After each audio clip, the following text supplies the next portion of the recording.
Saka kana uchida kuona kuti munhu ari desperate, kana uchida kuona kuti munhu haachadiwe, kana uchida kuona kuti munhu ari kuziva kuti akubuda, unotanga kuona nema-actions ake. Regai ndimbokuratidzai chimwe chokwadi chezvaari kuzoitika muZimbabwe.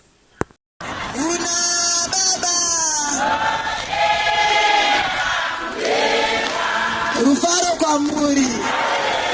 Amen. Baba mazi baba ndibode nesangano reBethlehem ndizvo. Kutendai nenguva yamauya pano kuzonamatira nyika, kuzonamatira upenyu hwenyu kuti Zimbabwe ite zvakanaka. Haleluya. Ndinoda kuti ndiwane mukana uno ndikutendei. Muri yechivhu makandivhotera kuti ndikumirirei kuti ndite member yeparamende yenyu. Pandauya pano takotaewa, regai taudzawo vakuru vatinoudzawo tikadaro handiti vakabva vasvikawo kumutungamiri wenyika baba Emasondambudzo Mnangagwa. Amen. Vadaro vabva vatumirawo zvikasvikawo kwatiri ndizvo.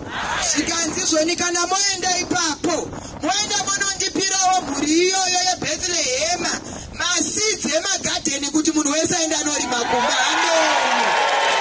Kuuya kwataita pano tataewa tatumwa nababa Mnangagwa. Haleluya. Vakati Vapostori ndinokudai. Uri kuona magadziro ari kuitwa maroti nababa Mnangagwa. Haleluya. Baba Mnangagwa vari kutaura zvepfumvudza kuti munhu wese ngawane pfumvudza ndizvo. Iye zvinoregai ndikuudzei makuhwa kuti kwane chirongwa chakanangana nababa Mnangagwa zvavari kutaura. Chekuti vari kutaura ivo kuti pamba nepamba panofanirwa kuuya huku tengi pamba nepamba. Amen. Votaura zvakare kuti pamba nepamba panofanirwa kupuwa mhodzi. Amen. Mazi baba ndiboni tauya pano nezvinhu zvatatumwa nababa Mnangagwa kuti tipewo kukereke yenyu. Amen. Ndinotenda kuti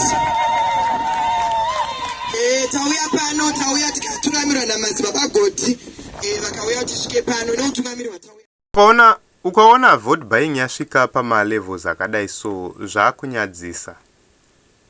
Honestly speaking, ukaenda kuparirenyatwa pane zvinhu zvakawanda zvisipo. Ukaenda pama rural clinics edu hakuna maambulances. Pane zvinhu zvakawanda zviri kuitika in the health sector zviri kukanganisika kana zvakakanganisika.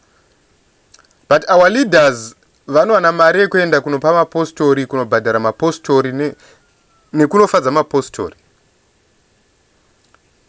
Pane imwe nhingi yandakamboona president vachipa a church leader 25,000 United States dollars. Mari yekuti mukaenda pa-B forward munogona kutenga motikari, muchidzitenga duty free, munogona kutenga motikari dzinokwanisa kuita sema-ambulance 2 kana 3. Kana mukatobvumira dziya dzakudhara dziya mumawadi medu munogona kutenga kana 10 motikari idzodzo.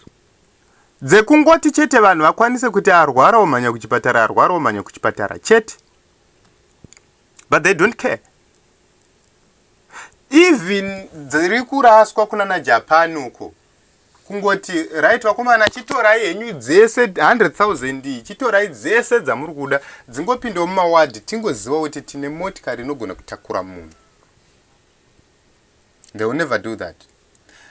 Vanotoda kuti munhu afe. But vane mari yekupa mapostori, vane mari yekupa machurch leaders, vane mari yekubraiba vanhu. But havana mari yekuti vabatsire vanhu vanovavhotera. It's so sad. Ike zvinezvi vari kutenga zvimadhishi zveplastic, asingagoni kutenga dhishi rake replastic ndiani?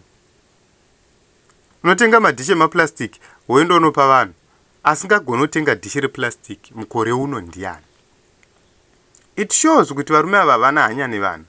It shows kuti varume ava vanotora vanhu kuvaita zvituta. Handei tinoregister kuvhota umwe.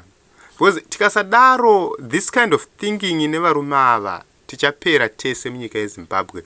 Tinogona kutotengeswa nevarume ivava. Kutengeswa chaiko.